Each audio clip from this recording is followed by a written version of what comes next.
Magandang hapon mga ka-happy hour. Narito ang mga balita para sa MBC TV Network News Update 4 PM edition.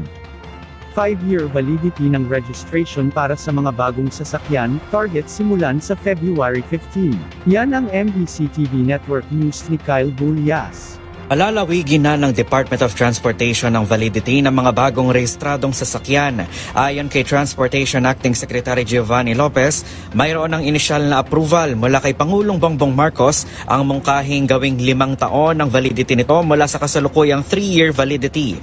Sa kalaw nito ang lahat ng uri ng sasakyan kabilang na mga public utility vehicle. Sa panayam ng DZRH News, sinabi ni Lopez na pinatitiyak ni Marcos ang pagsasagawa ng maayos na roadworthiness check sa mga sasakyan. Kaya naman bubuo muna ng maayos na guidelines ang kagawaran kasama ang Land Transportation Office at ang Land Transportation Franchising and Regulatory Board. Target itong maipatupad ng DOTR sa darating na February 15. Paliwanag ni Lopez, pagkatapos ng 5 taon ay annual na ulit ang pagsasagawa ng renewal. Imumungkahi din ni Lopez na sa ika-4 na taon ay dapat sumailalim na sa roadworthiness check ang isang bagong rehistradong sasakyan. Ito ilalabas po natin ngayon na from 3 years to 5 years, ito subject sa LTO, sa memorandum circular na nila, imumungkahi ko na on the 4th year, dapat may roadworthiness check pa rin. Ayun. Yes, may roadworthiness check pa rin. Ang pinapalaki po natin yung valid registration. Ibig sabihin, hindi na nila kailangan pumila ulit ng pagkabahaba, hindi na nila kailangan mag-leave, sayang ang oras, but they should do a roadworthiness check. Para sa MBC TV Network News, ito si Kyle Bulias ng DZRH, una sa Pilipinas, una sa Pilipino.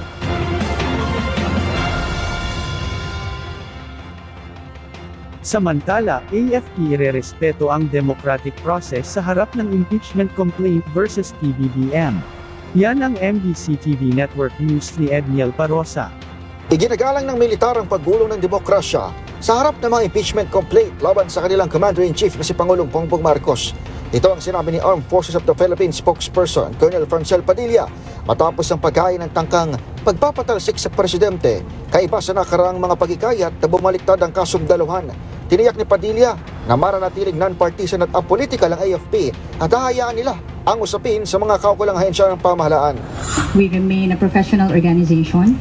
So tuloy lang din po tayo sa ating mandato. Sa ganyang usapin po, since hindi po kami sumasali sa usaping politika, we leave this po to the involved agencies po to address.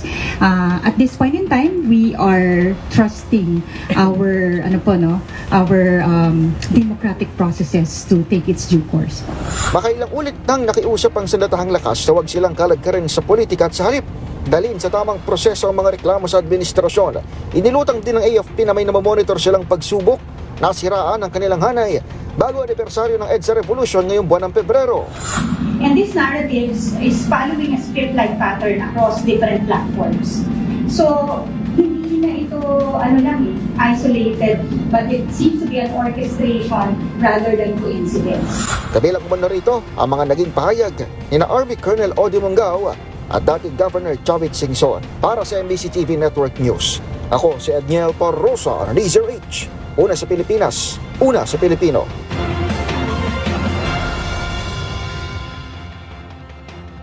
Sa iba pang balita, Palasyo, tiwalang maaresto rin si Ko.